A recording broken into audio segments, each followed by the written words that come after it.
تو یہ اچھا ہے جانا، کوئی فرض واجب بھی نہیں ہے لیکن جائیں تو اچھا ہے، کیونکہ مردے جو ہوتے ہیں وہ آنے والوں کا انتظار کرتے ہیں، اور جو قریبی جب آدمی قبرستان پہنچتا ہے، قبر پہ پہنچتا ہے، تو مردے کو انسیت حاصل ہوتی ہے، اور مردوں کو سب پتہ ہے عید آ رہی ہے، رمضان آیا ہے، کیونکہ رحمت برکتوں کا اتنا نزول ہوتا ہے قبرستانوں پر بھی، اور عذابات اٹھا دیے جاتے ہیں، تو وہ منتظر ہوتے ہیں، تو چلے جائیں تو بہت اچھی بات ہے۔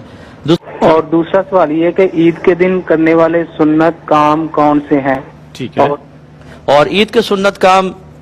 صبح فجر کی نماز مسجد کے اندر ادا کرنا، غسل کرنا، مسواک کرنا، سرما لگانا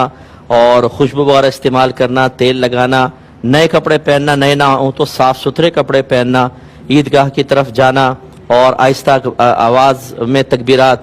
تشریق جس کو کہتے ہیں وہ لگاتے ہیں آہستہ آواز میں۔ عید الاضحیٰ میں بلند آواز سے ہوتی ہے، اس میں آہستہ آواز میں، اور وہاں پہ جا کے ادب سے بیٹھنا، نماز ادا کرنا، پھر ایک دوسرے کو مبارکباد دینا۔